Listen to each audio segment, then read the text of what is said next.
Back during the first Gulf War, some of you may remember that each of the major networks had some recently retired senior military officer serving as a commentator along with the usual newsies. And sometimes it worked and sometimes it didn't work so well. One of the networks, I think it was NBC, had one particularly stiff fellow who probably had been a marvelous officer, but really wasn't warm and fuzzy with an audience. And I could tell that the news people were working hard to to formulate the right question.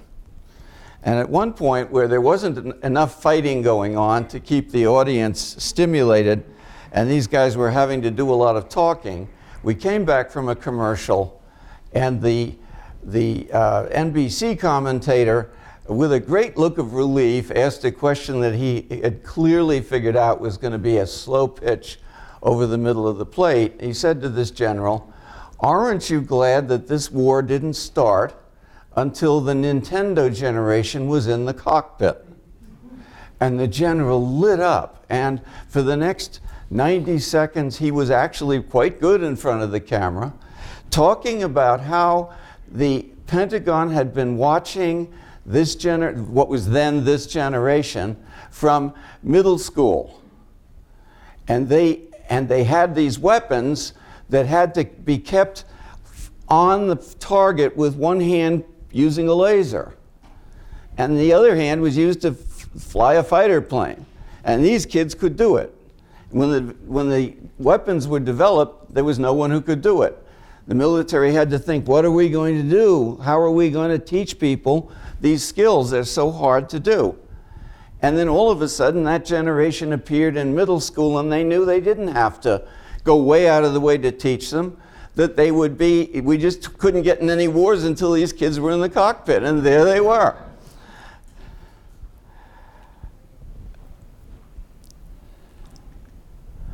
Any major project that we do, like evangelizing college students, has really got two major features. One is the desired outcome. What do we want to convince them of and engage them in? But the other, equally crucial to our success, is what background do they bring? Like being able to fly a plane with one hand and aim a laser with the other. I'm going to give you two anecdotes, and each of them was a time when I didn't sleep much the night after seeing it. Because so many kids who could probably be good scientists or engineers drop out of science and engineering during first year of college because they hit physics, chemistry, calculus, and they bounce off it. If we could follow them from middle school, we would know what they know and know what they don't know. About every 5 years, we have a new crisis because a class comes up that doesn't know something, and by the time we figure out what they didn't know, they've failed out or jumped out. If only we could do that. The Pentagon can afford to do it.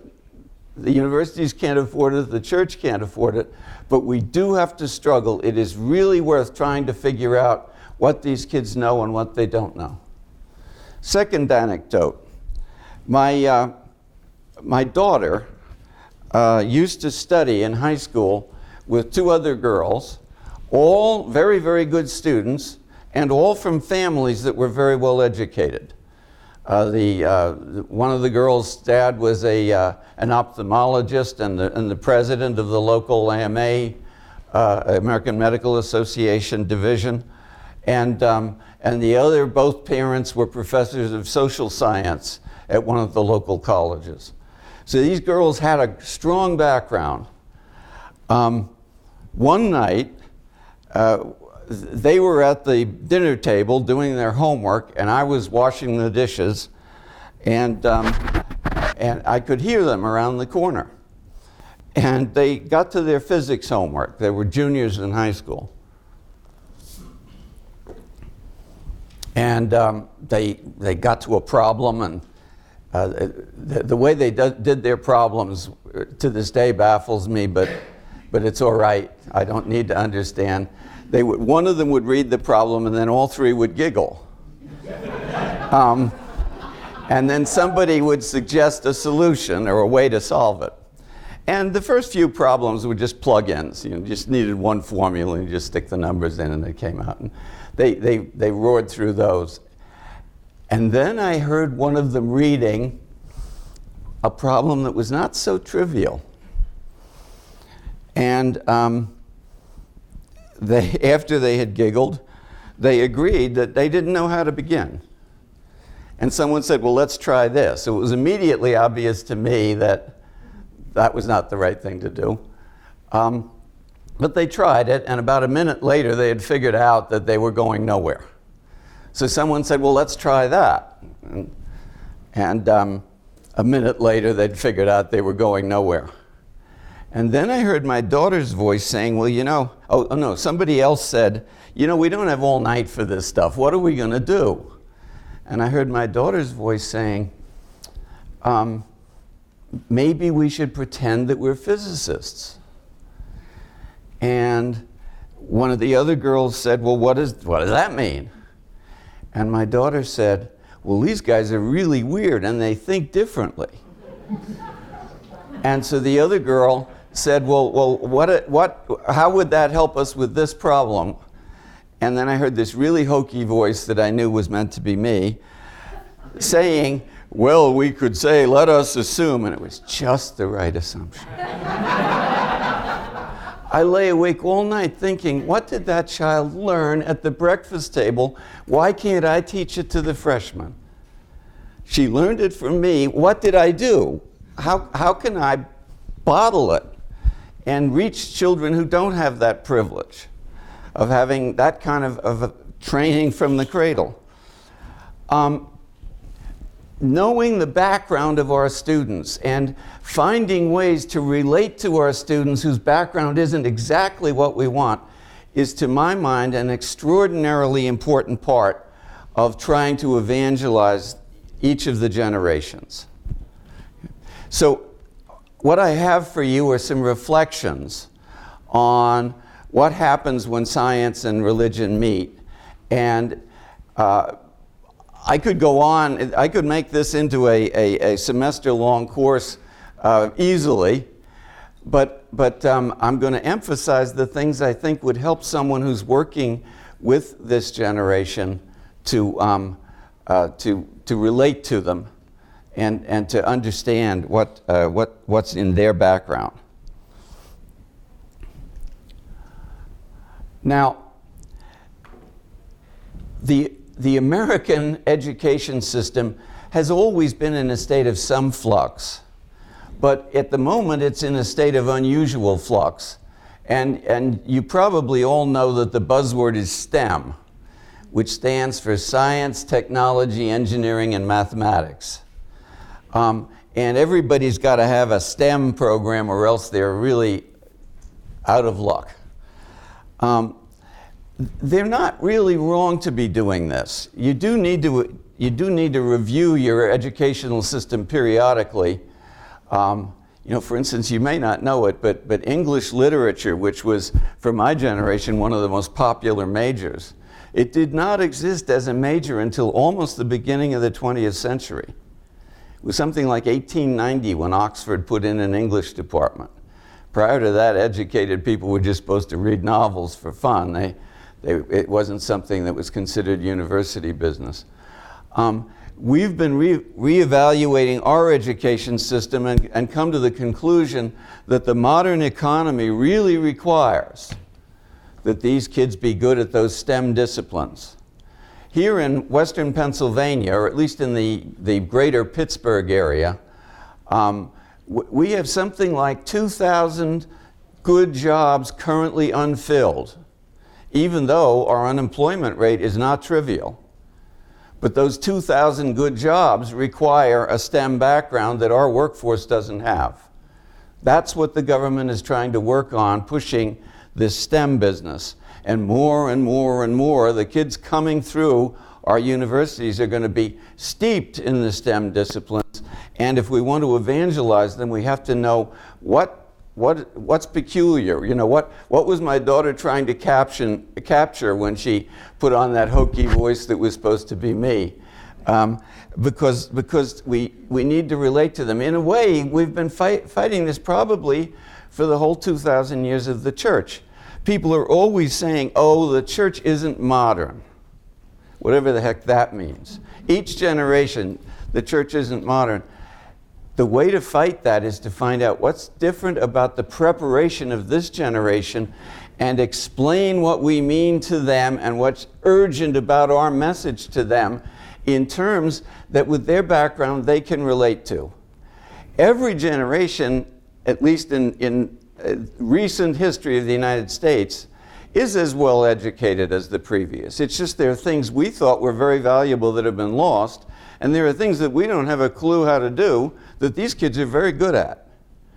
And what we have to do is figure out what do they do well, what do they know, what don't they know, and how can we tell them about it in a way that they can relate to it. So this STEM business is not something that I'm asking you either to like or dislike. I think it's a fact of life now. If our workers are going to compete with the third world for the ability to earn a living and maintain the high standard of living that is expected in the American Republic, and that I think America's democracy might be threatened if it isn't delivered in some way, our kids are going to have to be technologically adept. And that's who we're going to have to evangelize. Okay, so many people, both people on, let's say, the religion side of the divide and on the science side of the divide, many people believe that there's an inherent conflict between science and religion. I don't believe this, and the rest of this discussion, I'm going to be trying to tell you why. There are plenty of people who would disagree with me on this, so I think it is important to tell you why so that you can make up your own mind and know how to cope with the scientifically educated person who needs to be evangelized. Let me, by the way, encourage you to break in with questions if at any point you would like to. We'll have a question period at the end if there's any time left, but sometimes questions are better right when they occur to you, and others would be quite appreciative if someone asked a question of this guy who nobody knows what to make of. Let's talk about of people who are involved in evangelization and why they should be reflecting on these issues I raise. First is many people who are engaged in evangelization don't themselves have a strong STEM background, and they feel that kind of disqualifies them from participating in the discussion. And part of my message is that nothing could be farther from the truth. As you'll see as I move on, the crucial issues are not science, and the crucial issues are really not that much religion. The crucial issues are when two intellectual disciplines clash, why are they clashing and who decides who's right? And all too often, the decisions are not based on any rational considerations. So there are people on the religion side who are kind of a little bit prejudiced against the sciences.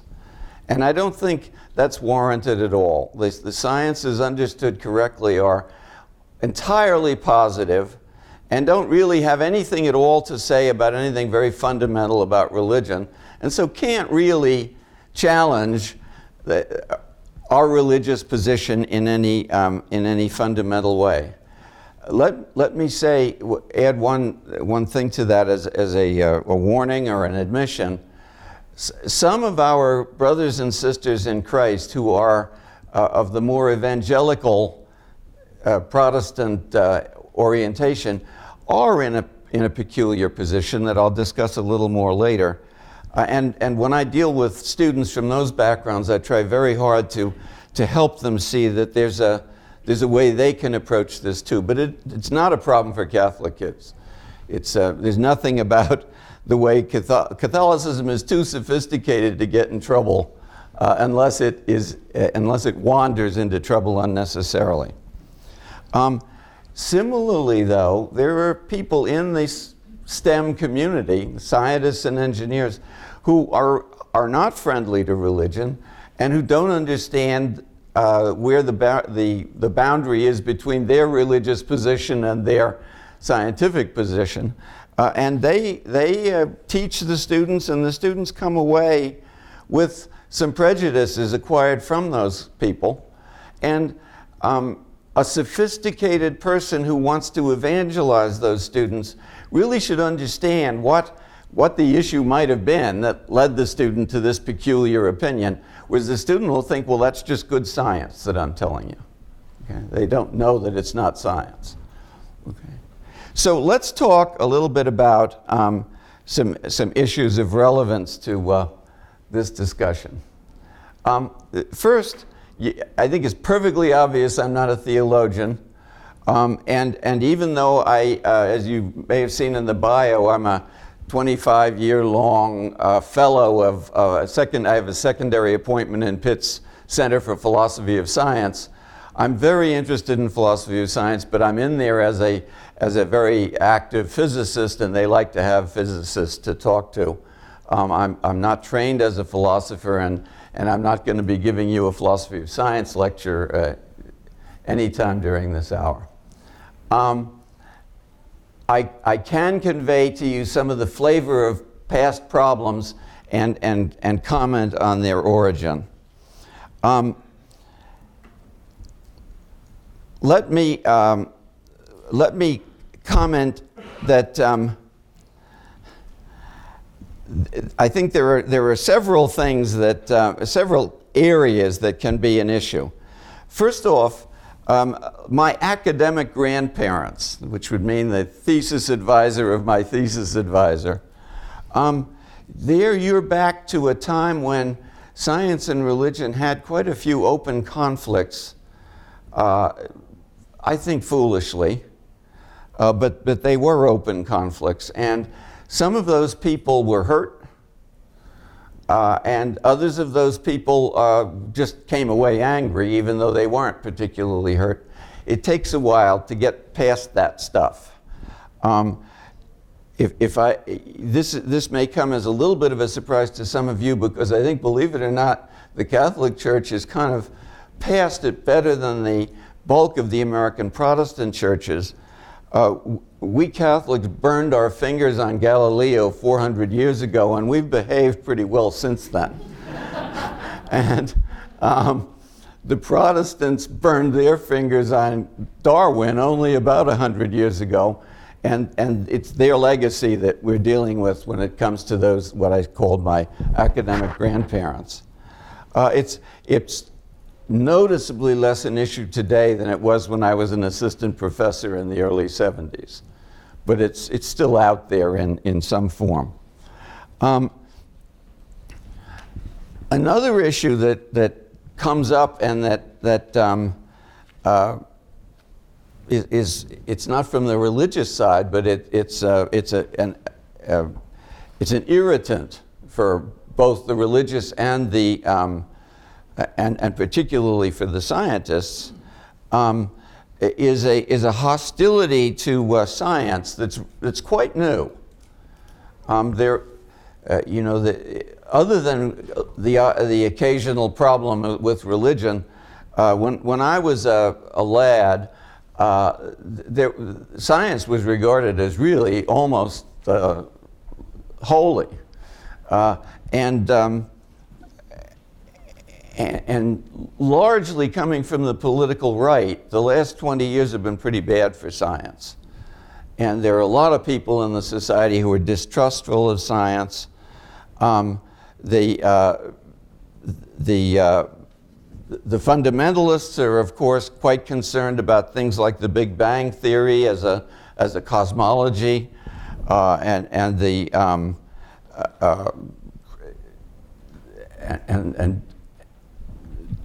Darwinian approach to evolution.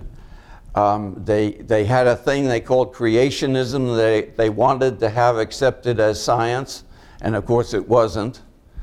Then they tried to make it a little more sophisticated, but it was still the old creationism and a literal reading of the Bible, which they called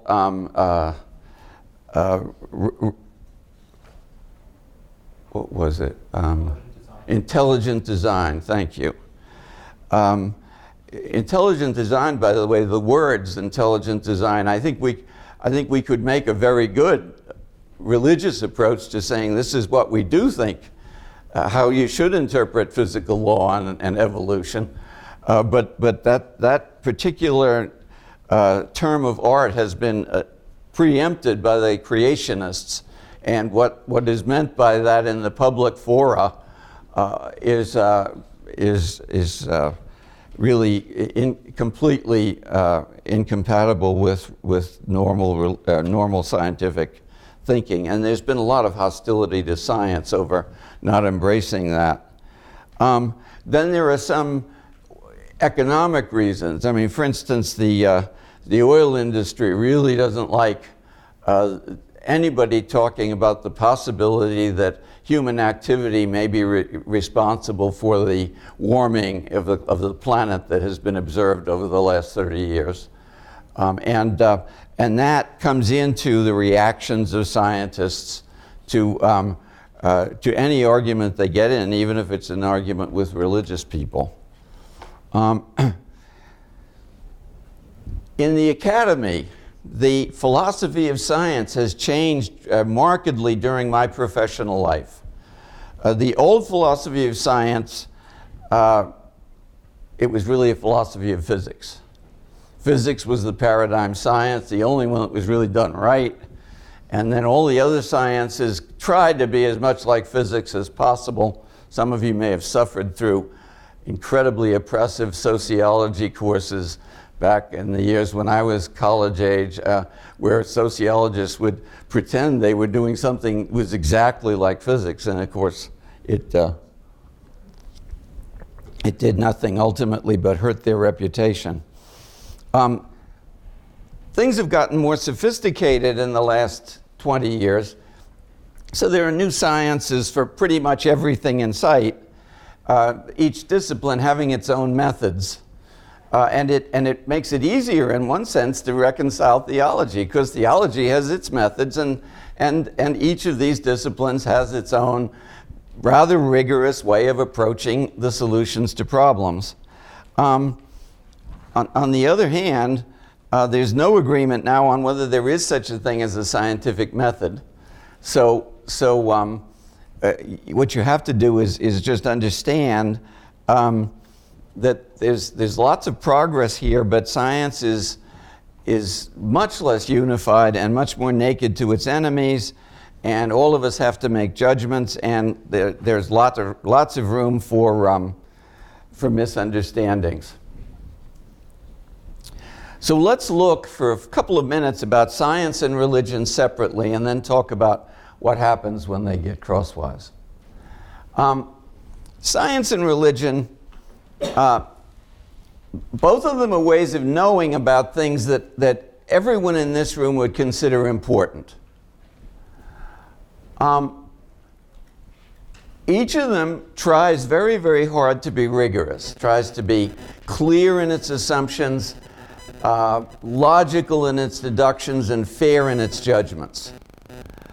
Their core questions are different, and that's why their methodologies are different. They're really interested in different topics. Each has historically had trouble recognizing its limits.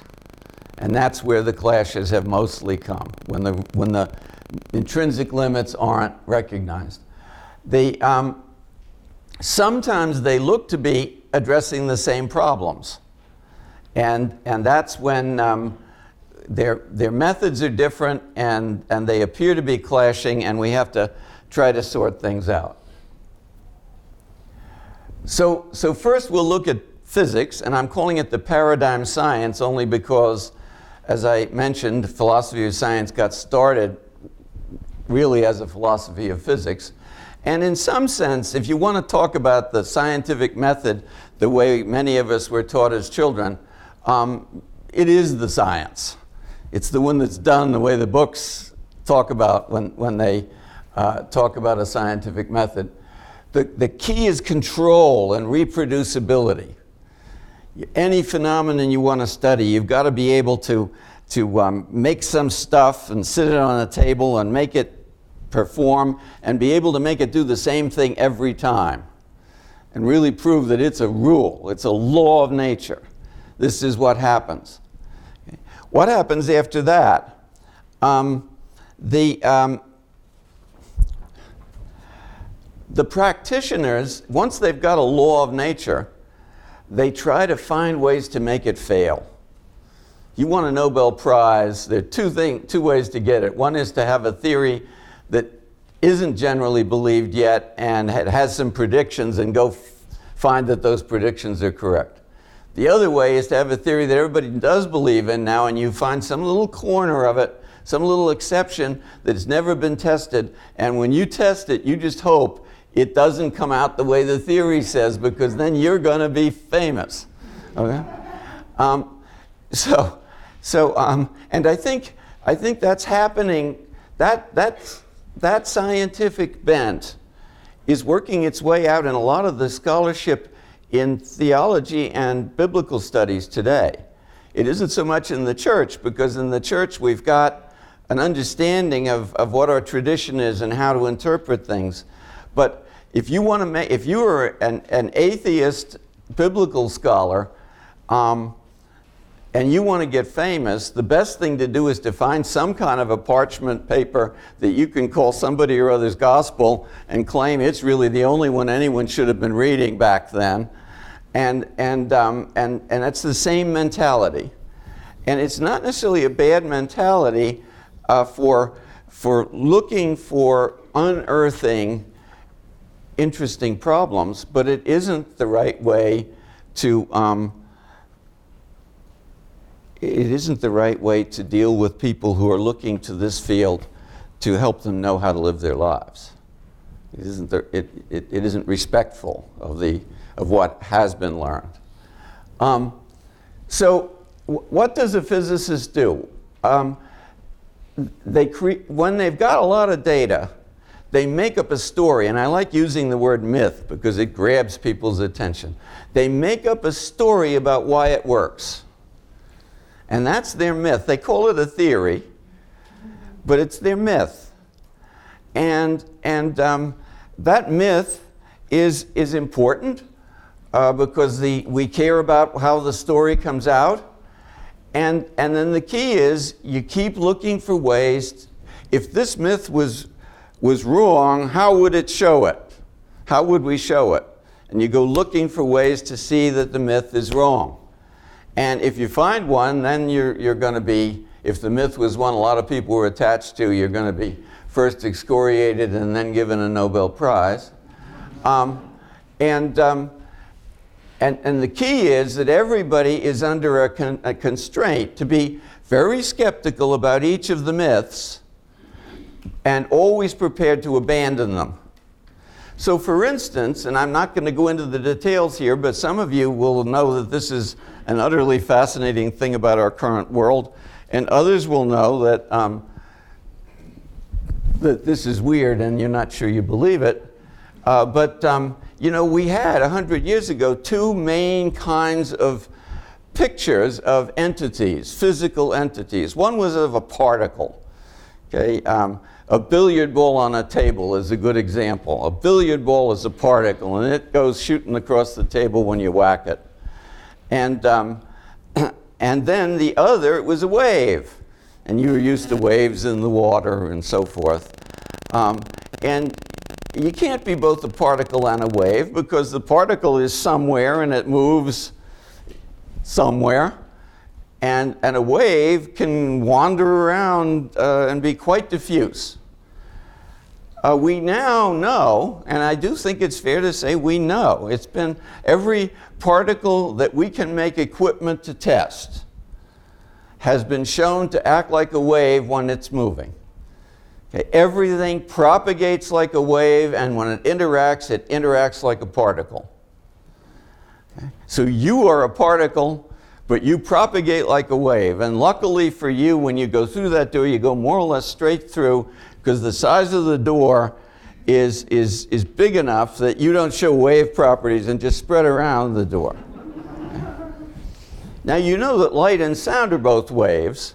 If I shine a laser through the door, it'll go straight through, because the wavelength is so short. But if the door is open, somebody around the corner could hear me speaking, because my sound waves can go around the corner just fine. They have a nice long wavelength, and they diffract around the door. So a billiard ball is a wave, and light and sound are particles, even though, and of course we had known for 100 years before quantum mechanics that light and sound are waves, and they propagate like waves, but they interact like particles. And we now know that billiard balls, which interact like particles when they whack each other, they actually do propagate like waves. They're just waves with awfully small wavelengths. So there's some very peculiar things can come up, but the reasoning is, the rules of reasoning, the rules of the game are clear. And they have worked rather well. Now let's relax the paradigm a little bit. Let's talk about something that isn't as good in this pure philosophy of physics. And their astronomy, during our lifetime, really, astronomy has become a field of physics. But it's become a field of physics by having us assume that what we see in the sky can be interpreted in terms of our myths. You can't go up there and start moving the stars around and making them do what you want. All you can do is observe them.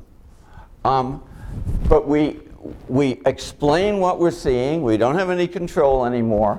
We explain what we're seeing. We look for extra observations to test the myth, and we're always prepared to abandon the myth if we find that observations are clearly not compatible with what we're seeing, or what our theories say.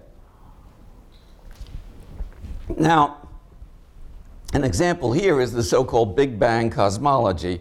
I'm not going to spend any time on this to speak of either, but it was really only when I think I was a senior in college when the Bell Labs people discovered the cosmic background radiation, which is the debris left over from the light left over from what we think was the explosion at the beginning of this universe of ours. That Big Bang cosmology has been tested many, many ways during the 50-some years since I was a senior in college. And it's passed every test. The myth has really held up. And the data are, I never believed that I would live to see the data as good as they are today. They're just extraordinarily good. But you're seeing data that are, from something that happened 14 billion years ago. By the way, this is where our brothers and sisters who are evangelical Christians really have a problem. And what I have to tell those students is look, if you want to say that that God made the universe 5,000 years ago and he decorated it with artifacts that look like they're 14 billion years old, there's no scientific measurement that can be made that can contradict you. Okay? It's just that you're going to spend your whole life at odds with what most people, including an awful lot of Christians, find to be the most satisfactory explanation for how we got some of this stuff we're seeing. And of course, the Catholic kids don't have a problem with this at all, unless they are Catholic kids whose CCD let them down, and then they end up in an evangelical Bible study group. Okay, so on. Now let's turn to religion. And here I'm not being flip, and I am giving you a view from 60,000 feet, just like I did with science, which may look like I'm being flip. But it's really important to realize that, we've got a very, very strong system that can stand up to any amount of criticism as long as we use it well. We are claiming revelation, and not just claiming revelation, but testing our reading of our scriptures with what we know from an oral tradition, which we have always claimed preceded those scriptures, and which modern biblical studies, which did not start out particularly favorable to Catholicism, has agreed in the last 100 years, is indeed a written scripture that came out of an oral tradition. And that's, Christians are in agreement on that. The evangelicals have a little bit of a problem with it, but there is not a lot of problem with it in the biblical studies community of all kinds of Christianity. There was an oral tradition, and the scriptures were written down out of it. And if you want to know what those scriptures mean, there's this American thing that the great thing about the Bible is anybody, no matter what hour of the day and how much she's had to drink, can just open the book and there it is. No, this was, you've got a book and a tradition of how to interpret it. And without a tradition of how to interpret it, you really have trouble understanding the book. We also are profoundly aware that if we lost the teaching of the apostles, we couldn't recover it. It's not something we could get scientifically by doing a bunch of observations. It's a revelation, and we have to be very prepared to try to cope with apparent contradictions by just accepting them in the way the church always has, using the concept of a mysterium. Saying, yes, there does seem to be a problem here. We don't know how to use pure reason to reconcile the teaching of the apostles with this particular phenomenon we're now talking about, but we do know what the apostles taught, and we will leave this thing as something that is beyond our poor powers for the moment.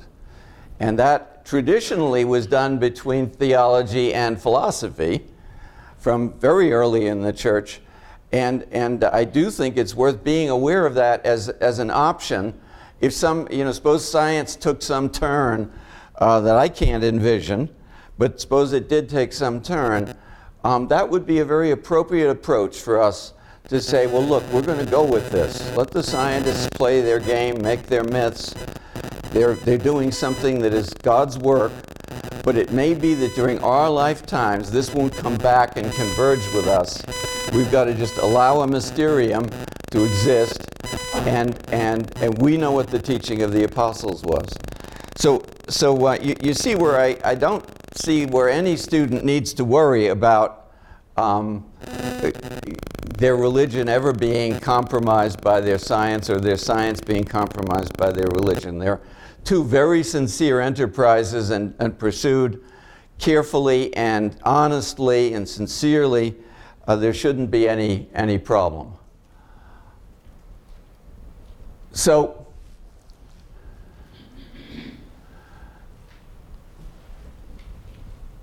the other thing that the church has always done, I think, rather well, with the exception of the Galileo incident, ironically, I think, at the time of the Galileo incident, it was a bunch of Catholics fighting with each other. and they didn't think of it as a church versus science, but just a squabble within the family. And we really should be getting past this a little more than we have. The scientific community is beginning to realize that that was an awfully long time, and maybe they should let up a little bit. The church has always been good at looking to philosophy and other disciplines to enhance the insights of our theology. And we do that well, and we should include the sciences there. And in fact, it's important, and this English is such a marvelously ambiguous language. What's the name of that book? Eat, Shoots, and Leaves. And depending on where you put the commas, depending on where you put the commas here, this could either be a statement I agree with or don't. But my point in putting this up is to say, religion can address unobservable phenomena. And in fact, religion can embrace as legitimate phenomena unobservable entities.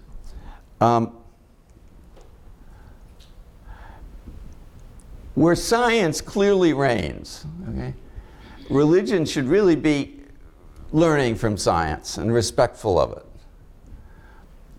Where religion clearly reigns, science has to be silent. Science can only comment on the reproducible, observable phenomena. And those phenomena are not really the enterprise of religion. You're talking about the enterprise of materialism when you talk about that. And a lot of scientists don't recognize that. The examples where religion has learned a lot, you know that psychology has had a profound effect on the church's reflections on free will and personal responsibility, limitations on personal responsibility. Social sciences have come in very strongly to the formation of priests and the approach to the church's pastoral work. The natural sciences have had a lot to do with our worldview, and it's just built into our culture now. We don't even think that much about it. The church has an advantage over science in some ways that many scientists just don't recognize. For instance, the church is, I think, every bit as skeptical as it should be about miracles. The church doesn't just embrace everyone who says they've seen a miracle. On the other hand, science embraces only reproducible phenomena. If you tell me, well, this happens almost all the time, but once last week it didn't, and that was my miracle, science is not able to comment on that. Absolutely not. Science will embrace the fact that it sure doesn't happen any time we look, and they're foolish. It's a foolish scientist who said, no, because my myth said it can't happen, it can't happen. You can't prove something didn't happen if it's one exception in billions of experiences. So let's talk about the clashes. What causes the clashes? And let me pull ethics out for the moment. I'll come back to ethics. But let's just talk about scientific theory and theology. Sometimes religion gets on these things too quickly, and that's what we did with Galileo. Actually, if we had time to talk about the Galileo affair, it isn't even clear that's what happened, but it sure looks like that's what we did. And there are lots of people who are opposed to one thing or another out of science because it conflicts with their understanding of their religion. In general, religion should be careful about saying the scientists are wrong if the scientists are clearly operating in the area where you would expect them to be capable. On the other hand, a lot of scientists, some rather good scientists, don't understand that the Enlightenment worldview is not science. And they embrace the Enlightenment worldview, and then they say, well, that's science. And it isn't. And the Enlightenment worldview is a philosophical approach to the world that is interesting and powerful in many ways, but fundamentally irreligious. And the scientists who are telling the students, well, this is the scientific way, are really wrong. And someone working with those students needs to be able to identify that and say, no, that person is not talking about one of the laws of physics or chemistry or whatever the person's discipline is. They're talking about their opinion about meaning and things that are not observable. And you just, and you don't need to know a lot of science to do that. You don't need to apologize. I don't know any chemistry, but I do know that there is no scientific basis for saying there can't have been a God who created the world, because they can't have done any observations that would have shown that there wasn't one. And I think you have to give some of these people credit. It's their religion, and they don't realize that. That's their religious position. They are atheists, and they are atheists because of their own philosophical understandings and what they find attractive, and they're proselytizing. They're trying to evangelize the students too. And that's okay. It's too bad. But it isn't like they're doing anything that they think is dishonest. What we need to be able to do is point out that what they're doing is not science, and maybe the students should look at our worldview if we're going to go beyond science.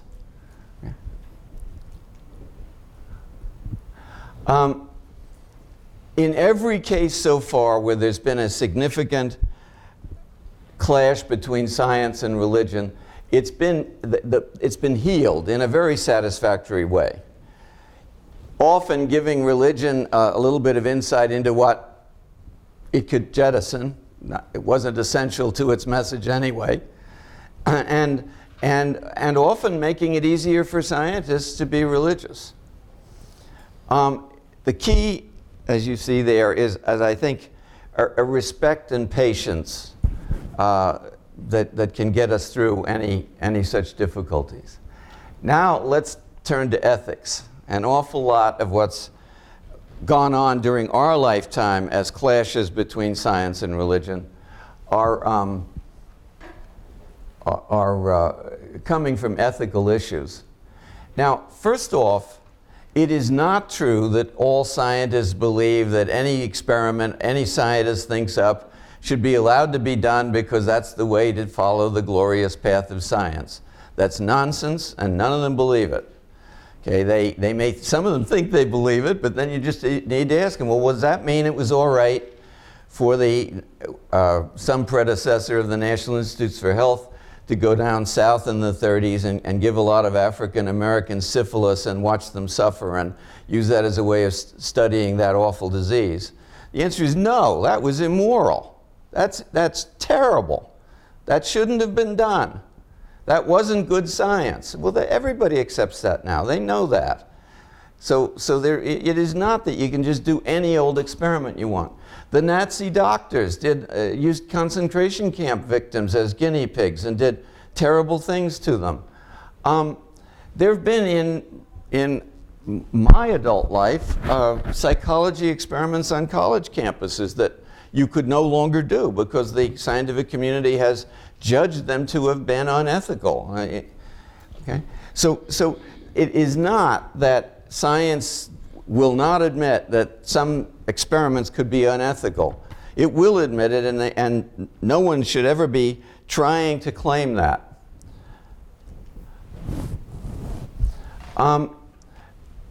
The clashes over ethics don't come intrinsically between science and religion.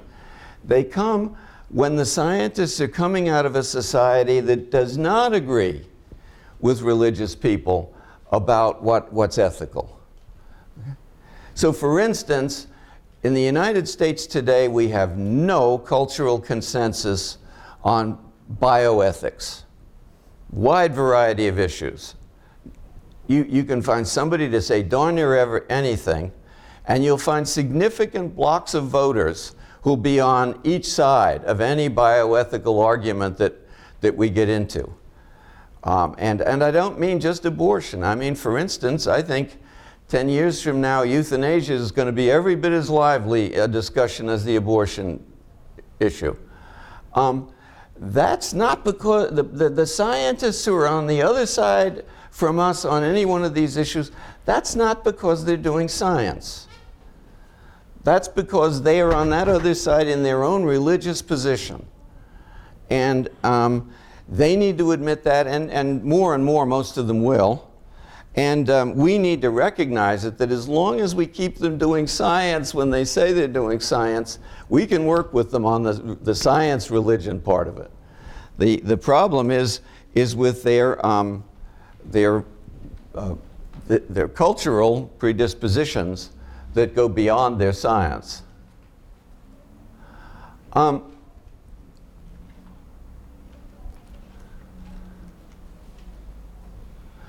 So let me come down to two conclusions here.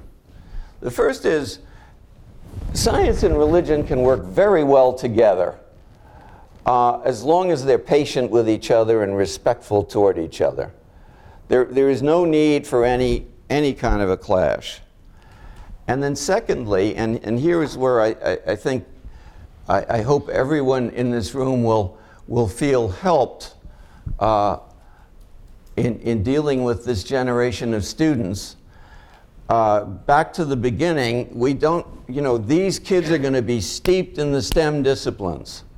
They're going to have some funny opinions because of being steeped in the STEM disciplines, because some of the people who will have taught them are not people whose worldview is the same as ours. We need to know how to work with that, and we need to help those kids see that their professor is very good at physics or chemistry, but just not so good at theology. Don't ever be defensive about you're not knowing as much science as the student knows. Just stick to knowing where the barrier, where the boundary is between science and religion, and be prepared to discuss it with them in a nice, respectful way. They're of good intention. They've got some peculiar opinions. In some sense, and it depends exactly on the age and the background of the students, but in some sense, these kids can fly a plane with one hand and point a laser with the other. Okay? And in some sense, these kids can stop and say, oh, I've got to think like a physicist now, what would that do? And then do it. These kids can do some really interesting things, but they are, as Carolyn Wu was stressing this morning, they are remarkably unchurched. Even the ones that do still occasionally show up for church, they know frighteningly less about their religion than was true 2 generations earlier. So that concludes my remarks. I'd be glad to try to answer any questions you have.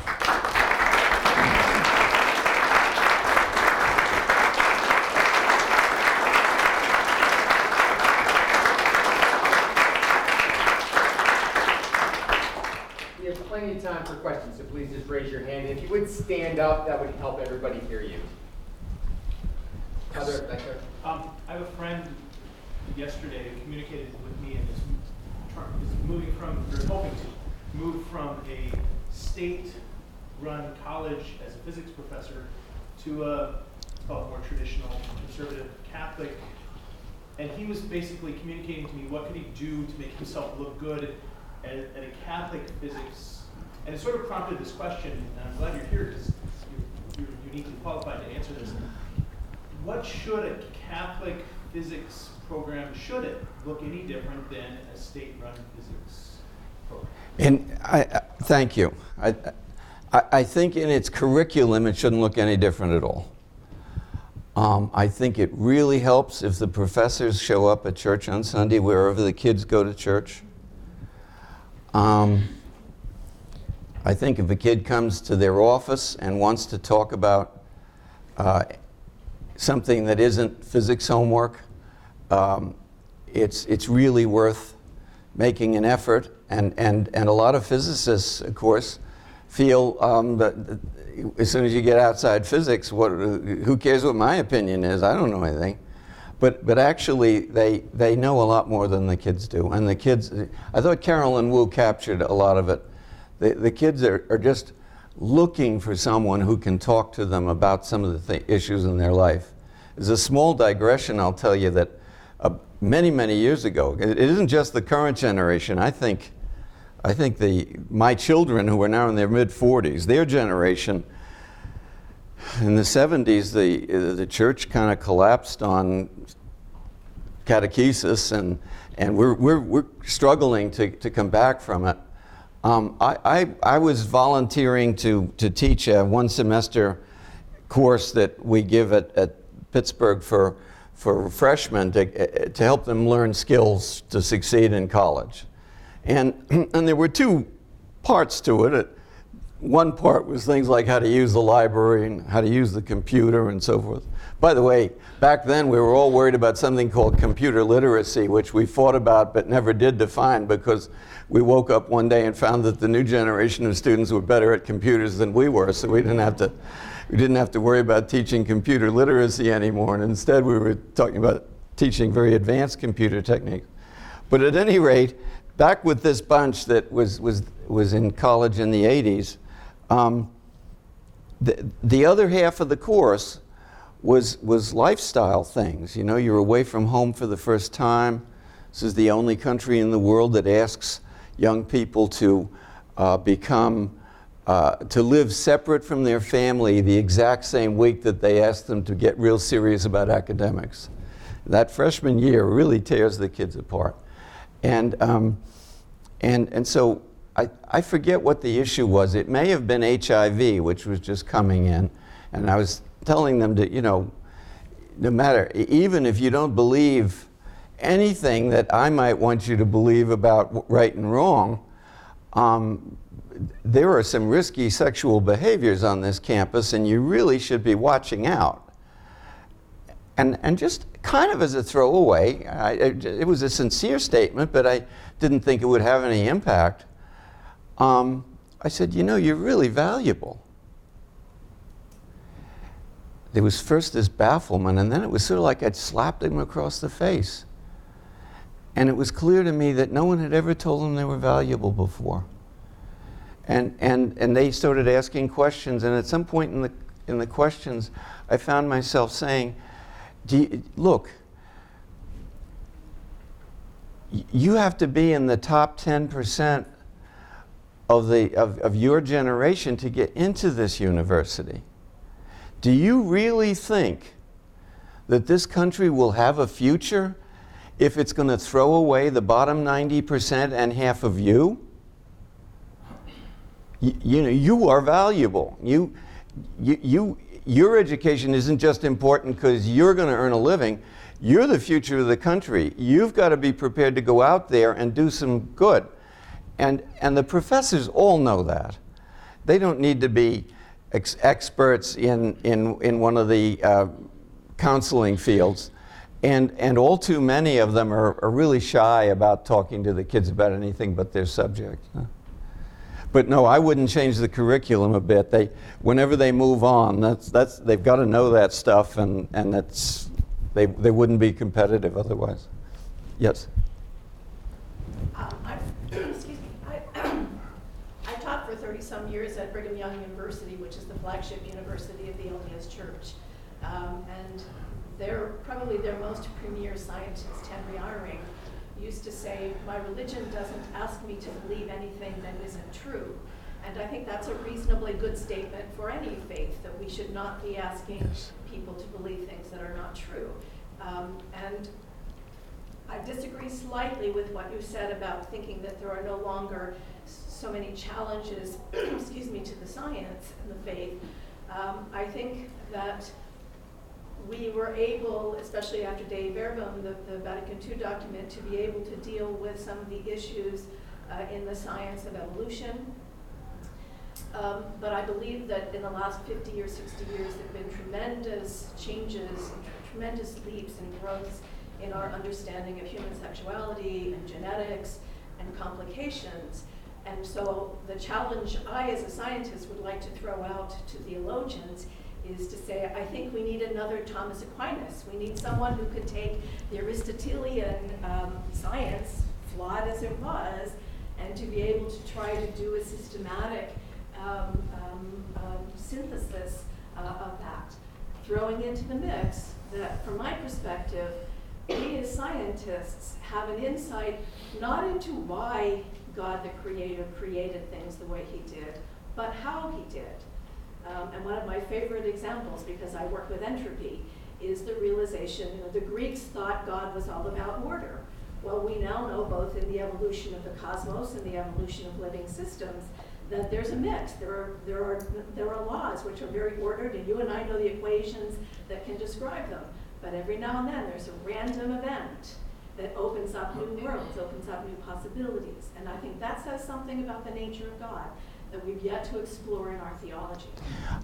I didn't mean to say that there was nothing more to be learned. What I do mean to say, though, is I don't think any of the things you're citing are things that should make a student feel that he or she has to choose between science and religion. I think we can do them, we can pursue them both and keep trying to integrate. But my experience is that it does. On some issues that they do feel that the church has taken a stand based on what they see as an incomplete acknowledgement of the science. I throw out the challenge. Well, if this were a conference on what we should be doing about biological ethics, I would be saying some. Let me try to say it a little differently. I don't know. I've studied just because of an interest on the religious side of my personality. I'm not a biologist in scientific training. Actually, the last 20 years of my active scientific life was spent trying to address the embarrassing fact that the physicists have not managed to produce a meaningful theory of non-equilibrium statistical mechanics. But my experiments had to do with the role of randomness in nature, which is a lot of what you're aiming at. But in looking at the bioethics issues that are out there, and I remember at one point being put in charge of, our university had a Catholic studies chair, and the dean, who was not Catholic and meant well, came and told me I had to be on the search committee because I was a Catholic, and secondly, that he had the brilliant idea that rather than get into a lot of fights about theology, he'd do something simple like religious ethics, and I told him that I thought that this was really going to be a problem, and he told me that I was on the committee, and he wanted to, well, we did it, after 2 or 3 years we turned to a historian of religion rather than but in the searching I was depressed, or at least distressed, at what I took to be the evidence that our best young ethical philosophers are steering toward things like business ethics because they're worried that if they try to represent our position honestly and straightforwardly, that they'll get in trouble with the church.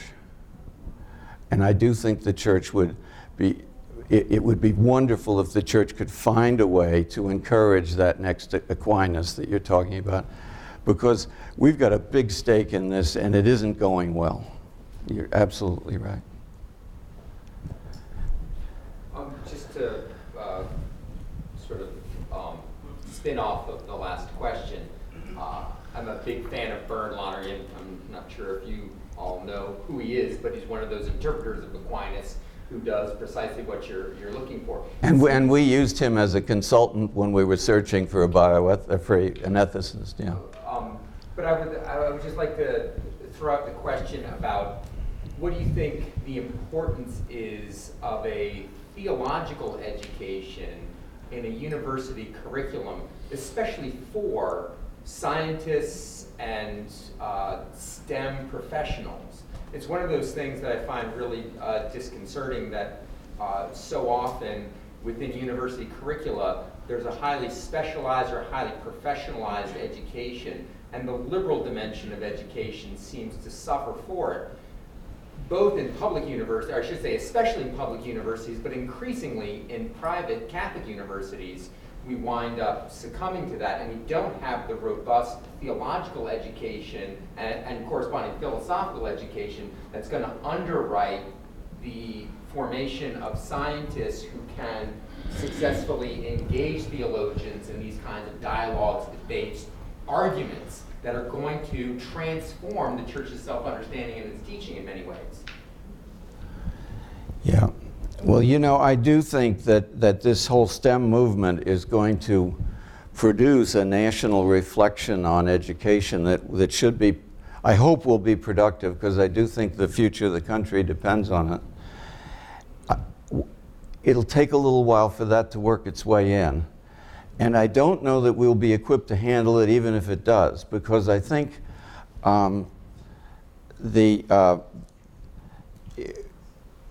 Catholic universities have an advantage that if they want to put in something that is going to be Catholic theology, it'll be Catholic theology. If they're going to put in philosophy courses that address issues that are of interest to Catholic theologians, they'll be able to do that. At the secular universities, I think it ends up having to be done in some way that will accommodate an incredibly random set of viewpoints. The philosophers, as you no doubt know, try to solve it by taking an historical approach nowadays. They know they can't agree with each other, and so they teach philosophy historically. And it kind of works. But I don't think it comes close to what you would like to see and what I would like to see. I felt that as an undergraduate at Notre Dame in the early 60s, I got a strong philosophical background that did help me when I got to Yale and was interested in their philosophy of science, and that has helped me in Pittsburgh as I've tried to participate in their philosophy of science center. Most kids don't find the time and the room in the curriculum to take that much philosophy, and the people teaching the courses tell me the kids are starting with less than my generation started with, particularly in theology. Yeah. Please, I think this will have to be our last question. I'm sorry. Okay.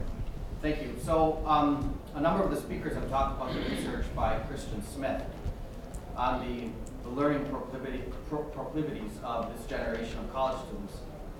And one of the points that he makes is that on the contemporary university, it's not so much the clash between religion and science as such, it's that neither science nor religion are thought to be unimpeachably justified, right? It's not that you have a clash of truth claims.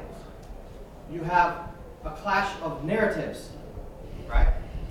In this kind of postmodern relativistic sense. And so how would the evangelization of college students change if neither science nor reason were thought to be epistemically verifiable? Okay. I've got several things to say about that, but none of them constitutes an answer. Okay. Which is what I was hoping for. As far as evangelizing the kids are concerned, I think we were home free on this one. They don't believe any of that nonsense. They go to physics class and they learn the rules and they know what happens, and to them it's pretty reliable. Same with chemistry and calculus and so forth. The faculty are very much enamored of all of these weakenings of reliance on science, and even though they do apply them to theology as well, theology had already been attacked in so many ways during the, let's say, during the Enlightenment, although I like a lot of things about the Enlightenment, so I don't mean to be picking on them as much as I have been. It's just that when we get to these topics, I think the Enlightenment was a bit of a disaster. But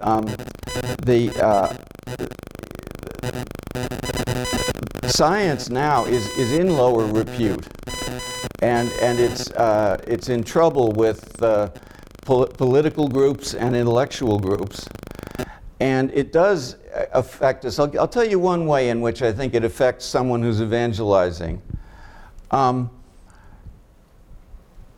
The social sciences make, you know, if you said to me, there's got to be some real clash between science and religion, you're just papering everything over.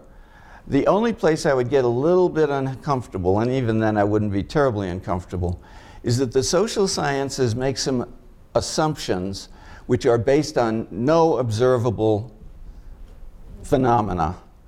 And then they hold to those as if they were God-given truth, as long as they're learning things under the umbrella of those assumptions.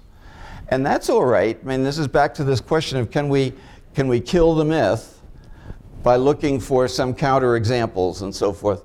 They don't realize that the assumption is one that, in fact, they wouldn't embrace in their life. And as my favorite example, the anthropologists like to say that there is no culture that has any status above or below any other culture. All totally equal. All cultures are born equal. Now, these birds don't want to live in a village of cannibals. You know, you can find plentiful cultures that these guys wouldn't dream of wanting to live in. So why are they saying this? Well, it is true that making that assumption has opened their minds to looking at some of the peculiar cultures they encounter and looking more respectfully at them and trying to find out what those people are doing right. And good has come of that. But the assumption should not be dignified like Newton's laws. I mean, it's just, there's lots of reason to believe that a lot of cultures have identifiable features that aren't as good as some other cultures in many ways of looking at it, if not in the anthropological way of looking at it. So we've got a muddy world now where there is not a philosophy of science, there's a philosophy of physics, and there's a philosophy of 89 things, and then there's a philosophy of anthropology. And some anthropologists don't realize that that's their religion when they say all cultures are created equal. And it does make it a little bit hard when we're going to sit down and try to evangelize the students. But that's where I come back to the good common sense of the kids. The kids don't buy this. They know they don't want to live in a village of cannibals. And you don't need to work too hard to get them to say, okay, look, you know, that's a peculiar thing, of the opinion of that professor. We'll get around this. The bigger problem is getting them to realize that there are questions of meaning that go far beyond observable phenomena, and that if they understand those questions of meaning, there's a good chance they're going to want to pursue them. And that's when I think we can take off. I'm sorry for not answering your question. I think if we're lucky, some of this will have been worked out in 50 years, but at the moment we're really in the fray. Yeah. Thank you so much. Thank you.